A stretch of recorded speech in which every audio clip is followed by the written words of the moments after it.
What is good, Trey? How we feeling? We are back for a Germany edition of the Fastest 40. Wish we were actually there. Prost. I have a firm belief in the fact that if you take a tough loss on the weekend, on Tuesday, you come right back and you get right back after it the next week. So starting yesterday, we're recording here on Wednesday night. Starting yesterday, I had myself a day. I got right back after it. No more humble soup. I'm eating arrogant sauce this week, baby. We're about to get some Miami Dolphin. Get some. Get some of that Dolphin ass, boy. We're ready for it for sure. Man, the team should be heading out. I want to say it's Thursday afternoon is when they're going to be making their way out to Germany. Our Chiefs are. So Dolphins, they already showed up, man. They're already there. Mike McDaniel had his first presser from the Deutschland. And of course he had to come out there and say some goofy stuff. I don't know if you saw his presser at all, but guy's got jokes. Did not, no. The guy has got jokes. He's pretty good on the stand. You know, he speaks pretty well in front of people, but I'm actually a big fan of arriving early. So I'm not sure what Andy's philosophy has been in the past, but I like to, you know, if I was playing in Germany, I would want to get there several days in advance. One, to experience Germany. Two, so I can get acclimated and be ready to rock and roll on Sunday. I like how the experience was the first emphasis point. He said, I want to experience Germany, and then maybe we get acclimated if we get there. Yeah, I've had a couple experiences where I've had to go to some pretty cool places. I'm like, maybe I should go like a day or two early, you know, just to make sure I'm ready for work when the work comes, you know. Yeah, you gotta take it all in, and then you acclimate for the job. Oh yeah. Well, we'll go ahead and dip into this priorities, baby. We'll dip into this Chiefs news brought to you by Better Homes and Katie Lawrence. Trey, why don't you go ahead and speak on it? Yes, so we spoke about Katie multiple times, my beautiful wife. She serves the Kansas City area as a realtor, and what she's going to help you do is buy, sell, or build a home.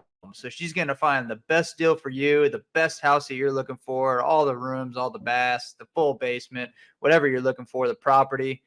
She's going to be able to help you out and be able to connect all those dots for you and make the transition easy for you. So that's always a pain in the ass, is trying to buy or sell a home. Very stressful event, but she makes it so easy. You don't have to stress through that. So I know she's helped a lot of people, and it's been nice for her, but it's been cool watching her do it. So been very nice for her to be able to help people through that process, and she loves it, man. So you find somebody that loves something to do, something that they do a great job at it. So Katie Lawrence, you'll be able to find her contact information on the post attached to the YouTube video here. If you can't see it, if you're not watching the video, 816-868-1920. She might not answer first ring, but it'll at least be the second, baby. Love it. So trade deadline, man, that was Halloween. No trick-or-treating for the Chiefs. We weren't knocking on any doors for anybody, at least no one answered if we were. So no moves at the deadline, no wide receivers, which a lot of folks on social media were crying about, you know, I want this guy, or I want us to bring in this guy. And there was a little bit of a stir about Terry McLaurin or even Jahan Dotson or Curtis Samuel being available once Washington sold off Montez Sweat and Chase Young, kind of, you know, traded them out. How do you feel about the Chiefs not acquiring any talent at the deadline? Full expectation was that we were not going to make any moves. So that's the Brett Beach motto. You know, he makes small moves. He never lands the huge guy, never makes huge waves like that. So I didn't anticipate him making any huge moves. As far as everybody on social media, I mean, if we were 8-0 right now, and people would still be blitzing everybody and saying, what the hell is Brett Beach doing? We're not doing what we should be doing. So my expectation was no moves. We went out, made the move on McCole Harmon, almost closed Frank Clark. I think that was enough for the Chiefs organization to say, hey, we got is what we're going to work with, so let's move on. Yeah, I wasn't really in the camp of us giving away draft capital. Obviously, we get something in return. We're not just handing out draft picks left and right, but I wasn't in the camp of Yeah. us moving on from any of that draft capital just because I know how valuable it is with our cap situation. And we have Chris Jones who's going to be due for a payday this offseason, some other situations that might free up some cap space, but we don't know kind of, are we going to get rid of MVS at the end of the season? Is that going to free up some space? There's just having that Yeah. flexibility there with, any of those contracts we acquire. We're taking on that money for however many seasons are left. So, it kind of makes sense from that perspective. Would I have been upset if we pull in a receiver like a McLaurin, like Hollywood Brown or Hopkins? Probably not upset, but still, it wasn't like make or break like some people made it out to be. It wasn't a dire situation. Yeah, and I'm not sure a guy like that is really going to make that huge of an impact either, right? So Scary Terry is a good football player, but has not had a good season. And Howell's not having a bad season. It's not like he's got an awful quarterback throwing the ball to him. So I'm not too sold that Scary Terry comes in and it's like a day and night football team here. So um, I'm good with not making any moves here. I'm ready to rock and roll and continue on the mission we're on right now and try to make the best of it. And to be honest with you, the ceiling or the basement is a Super Bowl loss, right? So we have to go to the Super Bowl, and the expectation is that you win a Super Bowl from here on out. Is that realistic? No, but that's the expectation, is that you go win a Super Bowl. So if we don't do that, it's that much more ammo later on in the offseason to say, hey, we need to address some things. We did not prepare well enough last year, and this is what we need to do. Yep. Absolutely. Right. I mean, I've heard it before on, listening to Carrington Harrison on the drive on 610, and he says, there's there's March problems and there's October problems, and addressing the roster in October just really wasn't on the radar, to tell you the truth. Anything that we can do to improve the team, Yeah. that's going to have to be done in March for free agency or prepping for the draft. So, while Yep. we are holding Agreed. off on making any changes, the Raiders, our division rivals, they decided to clean house. I wake up this morning, Yeah. 5:30, look at my phone, and I get the notification on Twitter. Mark Davis has fired their GM, fired Josh McDaniel, head coach, and then a couple hours later, the offensive coordinator gets let go as well. And then they made a QB change. Jimmy Garoppolo will be riding pine for the foreseeable future, and we've got Aiden O'Connell starting for that team, which is basically a Derek Carr clone. Have you ever looked at that guy? Yes, yes. I just saw the first picture today, and like the tagline that I saw today was like the prodigy O'Connell, or what's his name? I don't even know his name. What's his name? What'd you say? Aiden O'Connell. Yeah, O'Connell. So there was like the prodigy O'Connell, and I was like, who the hell is this guy? Ugly looking stash. I mean, nothing like the stash you got going on there, bro. And Hey, I was like, come dude, on. this guy's not slinging any rocks, not slinging any rocks out here. But you gotta love to see absolute chaos going on in Vegas, man. That just makes your heart a little bit warm if you live in Kansas City. It's been a treat. It's been a treat to watch the last 2 decades, them just kind of burn the house down left and right. So, they'll figure it out one decade. We'll see when it happens. Let's go ahead and take this into the AFC landscape, though. Move on from that dumpster fire and get into some of these matchups for Week 9. Dude, this slate is tough.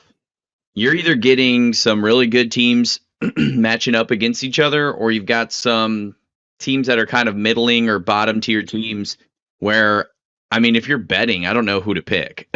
But this AFC landscape, this is brought to you by eCoffee, www.eeroastcoffee. Make sure you check out the website. They're KC local. They outsource their beans from all of the best countries to grow coffee. They roast them here and send them wherever you need them. Espresso, your ground coffee beans, whole beans if you like to grind it yourself, DIY coffee. Totally your call on how you're getting that. So check them out, www.eeroastscoffee.com. Starting with Thursday night football, Tennessee, Pittsburgh, you got two ground and pound first type of teams with solid defenses, tough, gritty-minded coaches. Who do you think comes out with the win here? All I know, I don't know who I'm rooting for yet, but I know that under's hitting. I think Pittsburgh's got the more whole team here. I think they have a little more wind in their sail here after we saw that kind of Tennessee open up the gates and say, hey, if you guys are looking for somebody, maybe Tennessee's a spot because we're willing to make some trades. I think naturally that's going to deflate a team. And going into the next weekend playing football like that, it's just kind of like, man, am I really going to come out here and give everybody 100%? So I'm rolling with Pittsburgh on this one. I think Pittsburgh's got a little more life in them. They got a little more to fight for. The North is really still kind of up. Even though they lost last week, they still have a chance to go in and take the North if they go on a heater here and even pull a couple off on Baltimore. Yeah, very much within grasp. I mean, Pittsburgh, I think as it sits today, is the 7 seed, if I'm not mistaken. So a lot that they're clinging on to in terms of divisional positioning and AFC wildcard seed positioning. But the Titans, man, they're trying to claw their way back into that picture. What's his name? Will Levis started for the team last week, going to start again this week, had himself a pretty decent game, but you know what that defense can do when they inflict pressure. When they inflict pressure on you, and Casey Hayward's getting back from IR as well. So they're going to have a healthy Casey Hayward, or Cam Hayward. I don't know why I said Casey. Cam Hayward. They're going to have a healthy TJ Watt, Alex Highsmith, and that's going to be constant pressure for them. So going to be a fun one to watch there. Seattle heading to Baltimore, another AFC North, the front runner in that division, taking on a tough Seattle team here. So a lot for them to play for as well, clinging onto that spot, as you kind of mentioned earlier. Yeah, no doubt. And like I said, the North is kind of a wide open sphere here. But going into the next game, Buffalo at Cincinnati could be a spicy one. Cincinnati just hit a streak on a heater right now. Perfect time to go in and play Buffalo at home, which is going to be fun for everybody to watch. And I mean, for the third time now, the North. I mean, everybody's fighting for the North, and we could see 3 teams from the North in the playoffs this year for sure. Oh, absolutely. Between those 3 teams we've talked about so far, get ready, buckle up for some DeMar Hamlin coming back to Cincinnati talk throughout that entire game. It's going to be similar to like if Taylor Swift were to come to Arrowhead.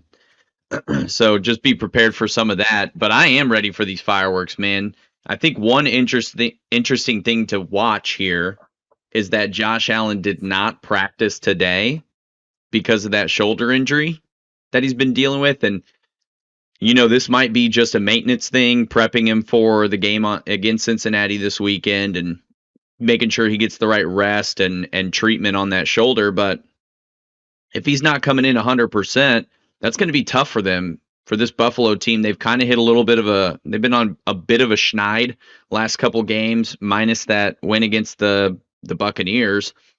But those defensive losses for them have been kind of piling up. And, we'll see who pulls this game out. I think ultimately, those 2 teams are still the biggest challengers to Kansas City in terms of the AFC race. Now you can throw Jacksonville or Baltimore in there as well. I think both of those are formidable teams that are likely going to make some waves in the playoffs, or at least, be in a good position to do so. But yeah, I'm really excited to see kind of how this turns out, especially since Buffalo is clinging onto a wild card seed already. And then finally, yeah, I mean, to jump into Buffalo there a little bit, Dan, my man Josh Allen, with the mediocre quarterback play we've seen across the board this year, Josh Allen's still been a phenomenal quarterback. He's probably been the best quarterback in the league so far this year. So I think regardless of his status, he's going to end up playing this weekend, as you mentioned, but he's still a dominant force, man. He's still somebody that, just like Pat, even though Pat's not had a phenomenal year this year, he's still a guy you got to plan for and prepare for to beat.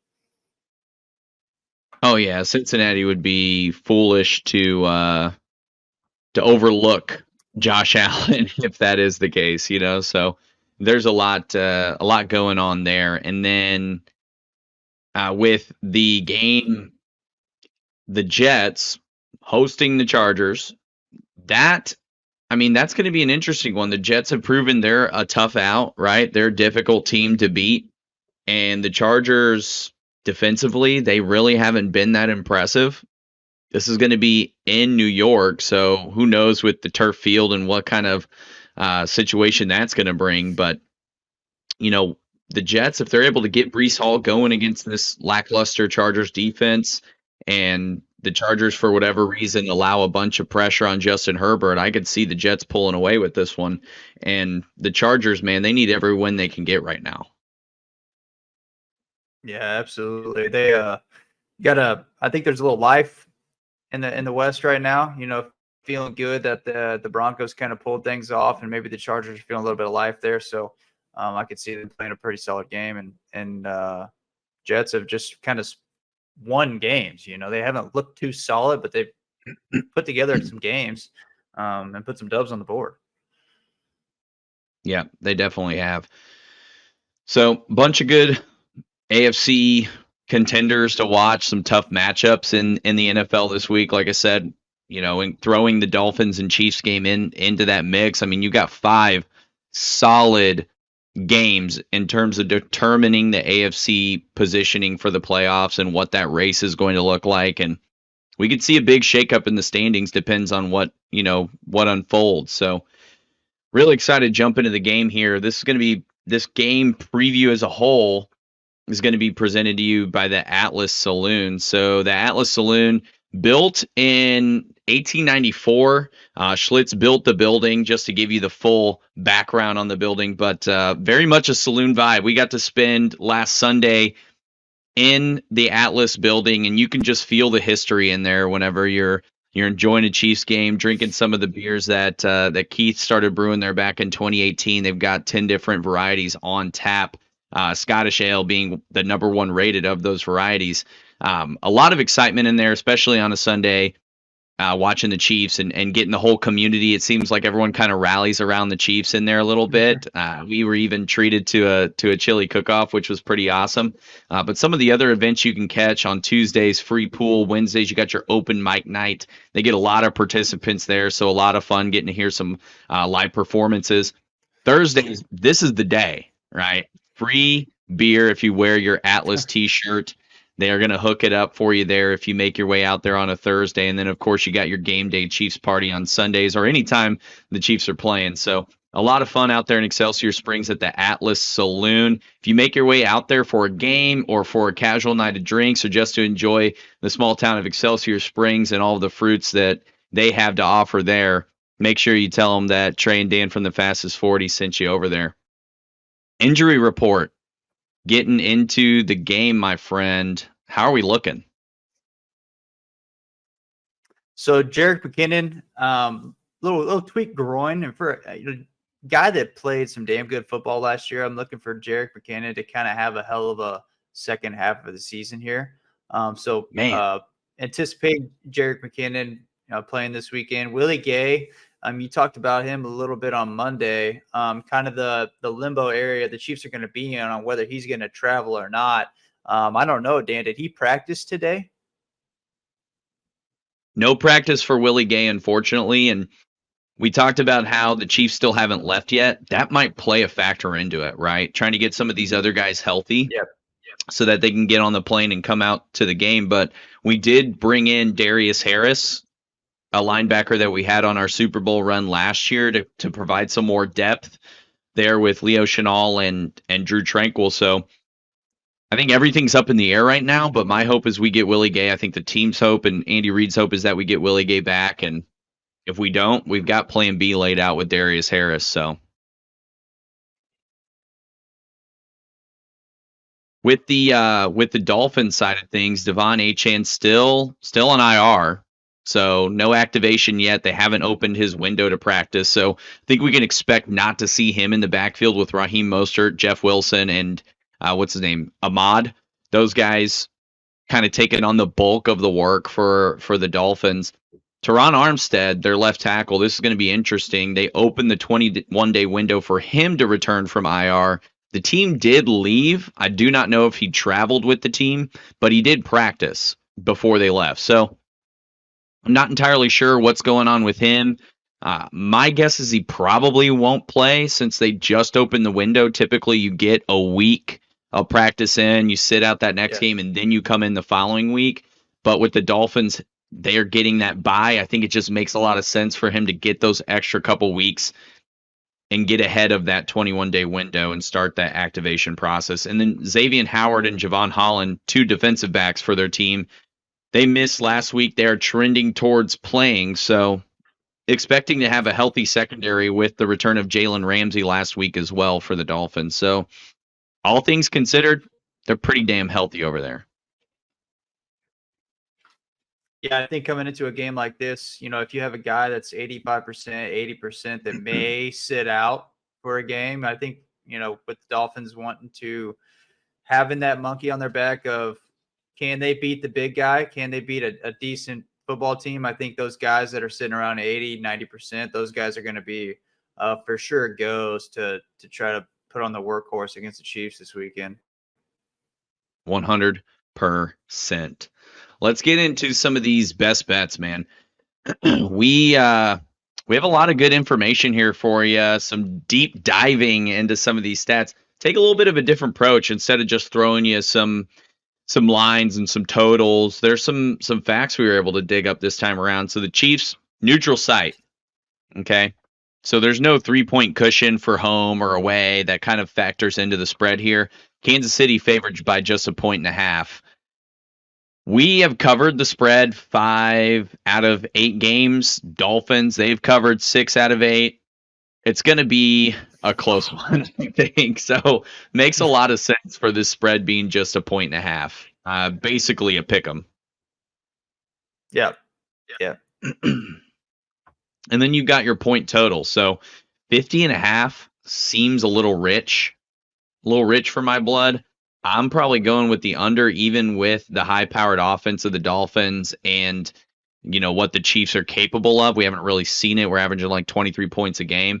But, with the potential there, I'm just not a huge fan of the point total, not because of those offenses, which, are great, as I was saying. But my concern is the travel. With most of these games that take place internationally, the under's hitting an overwhelming majority of the time. The Chiefs have a really solid defense, which, it's very much capable of stifling Tua and the Dolphins. And 50.5 is one of the higher totals, if not the highest on the week. I just don't see it happening. I think this is a Vegas trap, and I'm going for the under in this one for sure. Good old-fashioned trap there. Yeah, I'm liking the under on that one as too, Dan. I don't have any numbers sitting here in front of me, but I want to say that the games across the pond, majority of those have hit the under. They haven't been high-scoring games. Yeah, the overwhelming majority have definitely been under in those situations, and it's the travel. I mean, takes a toll on you. It takes you a while to get acclimated. You got to go experience Germany before you acclimate. So there's all that processing that goes into it. But yeah, I just definitely see the under hitting in this one. Noah Gray, here's a little tidbit for you guys to get into some props. Noah Gray has hit the under or the over with his receiving yards in his last 9 games straight. Now, he has a criminally low number in this game, 13.5 yards. I think most of the time what we've been seeing with Noah Gray is he gets this on just one reception. Right? It's like a 15-yard first down conversion, or it happened on like a 24, 25-yard touchdown catch earlier this year against the Jets in that Jets game. So 9 straight games hitting his over. I feel good about the streak continuing in this one. What do you think? Yeah, I really like that one. That's a hell of a stat there. And you do see Noah Gray come in on those plays where it's 3rd and 12 or whatever it may be. And he's the sleeper guy, man. Nobody's thinking about Noah Gray when it's 3rd and long, No, not at all. They're focused on 87. They're all over him. They're all over Rice, or they're all in Pat Mahomes' face. So 100%, I like that over for that one. Tua, with his completions, 8 of the last 10 games, he's hit the under on that completion total. Couldn't find any betting odds on this just quite yet. I'm sure as the week progresses, we'll see what that total comes out to be. But 8 out of 10 hitting the under there. And then with receptions, because those completions are low for Tua, someone's got to have low receptions. I got to tell you what, it ain't Tyreek Hill. Jalen Waddle is the one getting the under on his receptions in 12 of his last 16 games. He's entering this contest. 4.5 is the bar for, or the line, the total for that particular prop. 4.5, man, I feel like 5 is doable for him in this game. You know what I mean? Like little check down type of passes. Yeah. Offenses are going to be running slow. You're going to be taking what you can get in these situations. It's not really Mike McDaniel's speed, I think, to do the short, choppy offense. They like to get you in chunks. But, 4.5, that's a tricky one. Hitting the under, is promising in 12 of those last 16 games. 75% of those games he's hitting the under, but I don't know. I might not touch this one because this one just seems a little tricky. And Yeah, then I think finally, it's kind of on the Pacheco. same boat there as the over under. But I think games like this where they come in, they got to play up an opponent like the Chiefs, where guys that you don't anticipate, step up. I think we shut Tyreek down, and a guy like Waddle ends up having 100, 120. Yeah. No, I mean, if we're putting the onus on Tyreek, which we'd be fools not to, I could absolutely see that happening. And then finally, to wrap up the gambling side of things, Isaiah Pacheco, he has hit the under on his total for carries in his last 6 games straight. So all of those times I was taking the over on his rushing yards, that is the root of the evil. He's not getting the totes that Vegas is expecting him to get, and it's not translating to the yards for me. So take the under on those carries in this game too.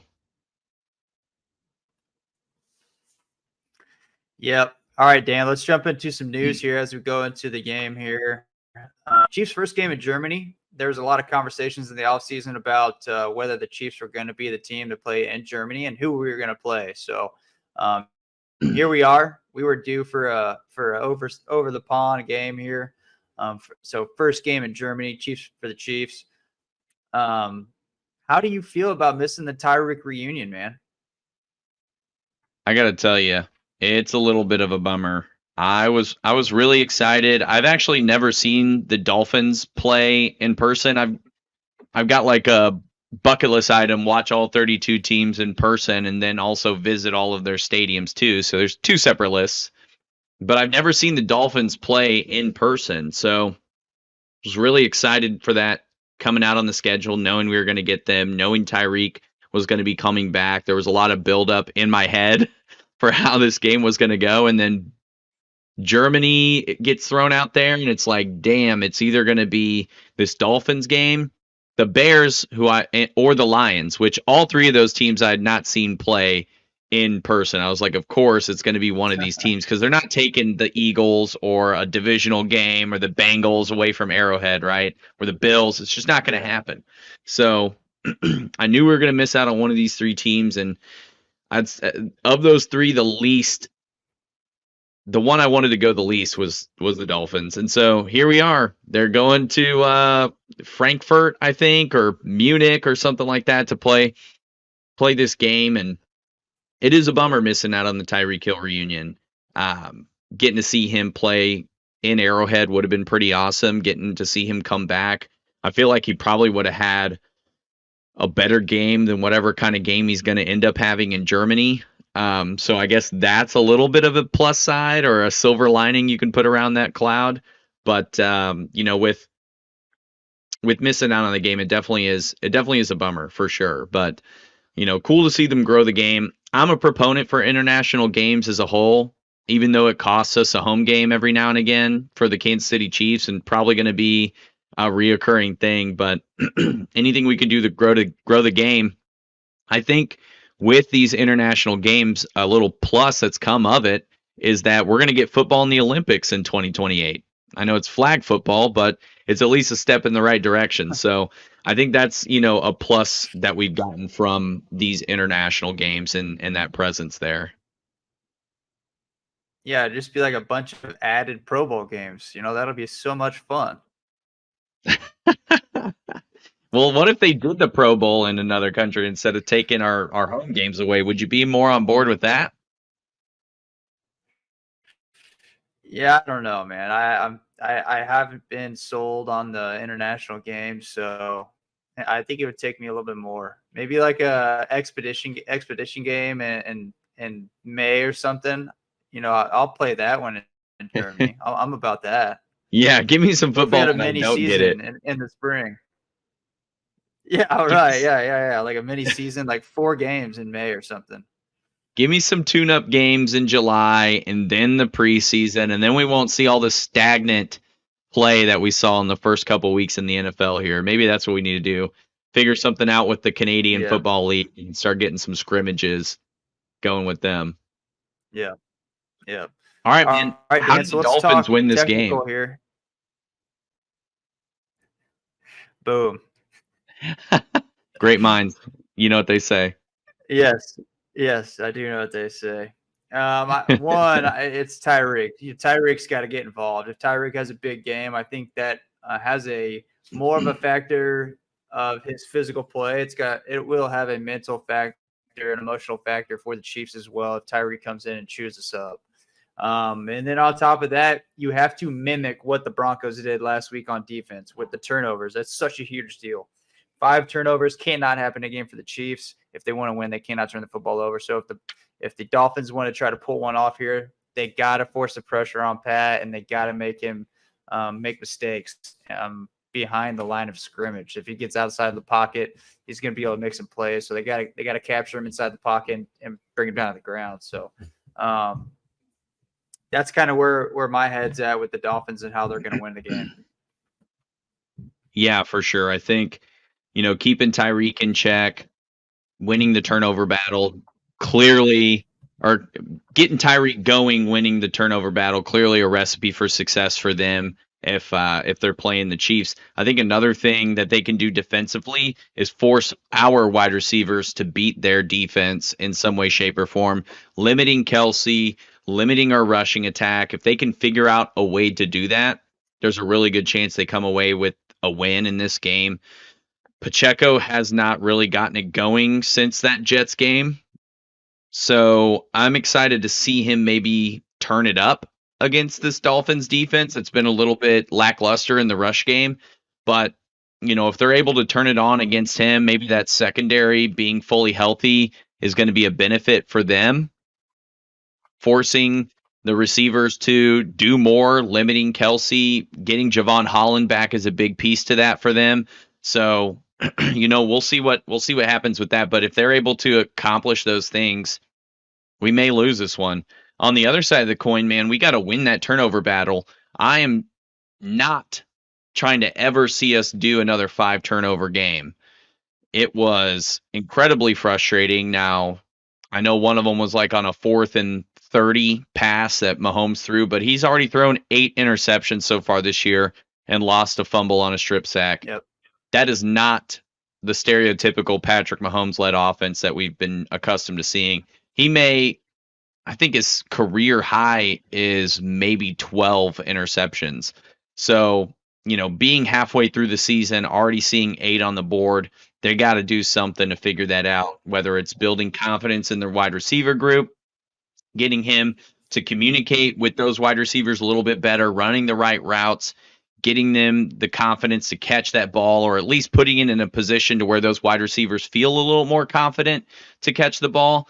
I don't want to put it all on Patrick Mahomes, but he's got to elevate those guys because that's what Hall of Fame caliber players do. They elevate the people around them, and that wide receiver group is young. They're inexperienced, and they need a seasoned vet like Mahomes to lift them up. Now, we know Kelsey's going to be that security blanket for him as much as possible, but getting those wide receivers back into the game, and we see it all the time, right?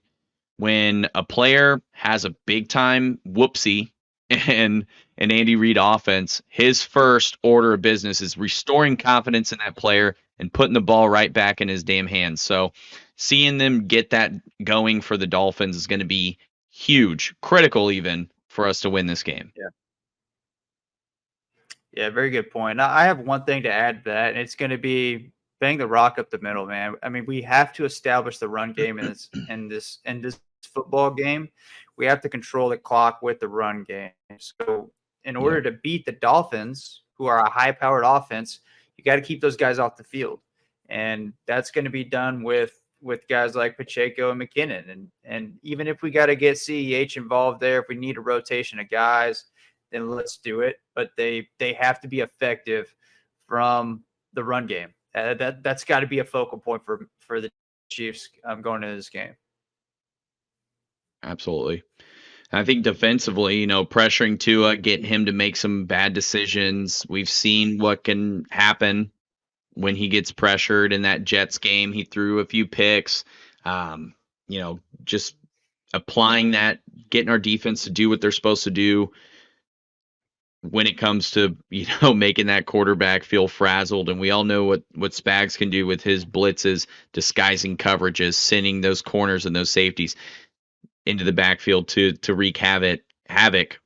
If we can get that done without sacrificing anything over the top to Tyreek defensively, that's going to be the formula for sure, as well as maybe generating a turnover or two. Yep.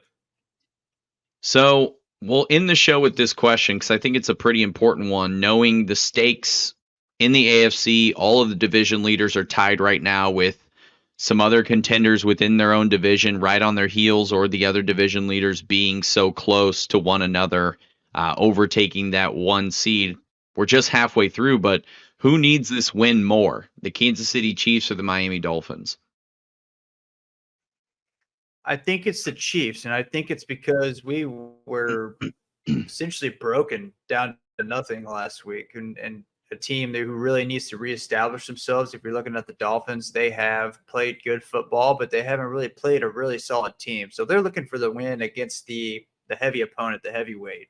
We're looking just to bounce back and say, hey, we're still the Chiefs, man. Like, don't forget about us. Like, that's where we're coming from. So I think from a standpoint, also from a team standpoint, it's important for the Chiefs to bounce back and say, hey, look, we did have a shitty week last week, but look at us. We are still the Chiefs. We still are the Super Bowl champions from last year, and we will come out and we have the potential to beat anybody. So I think from a team standpoint, that's most important, right? Is being able to reestablish that confidence that, hey, we can go in any week and beat anybody.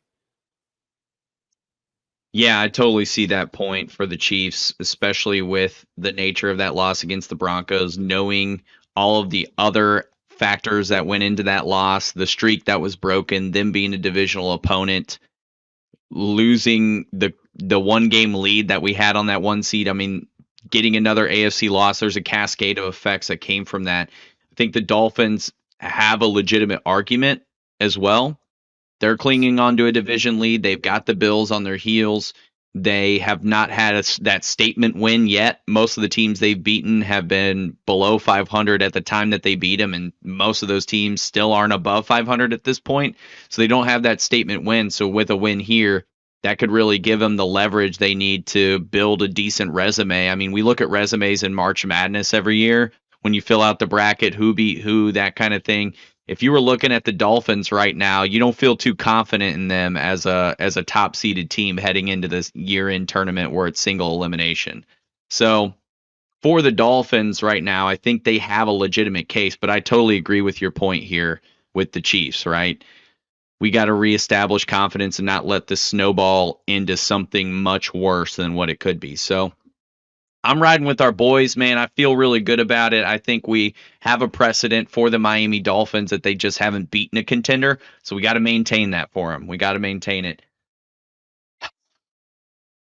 Man, I'm ready to wake up at 8:30 on Sunday, pour myself an coffee, drink an Atlas beer with it, and watch some Chiefs football, man.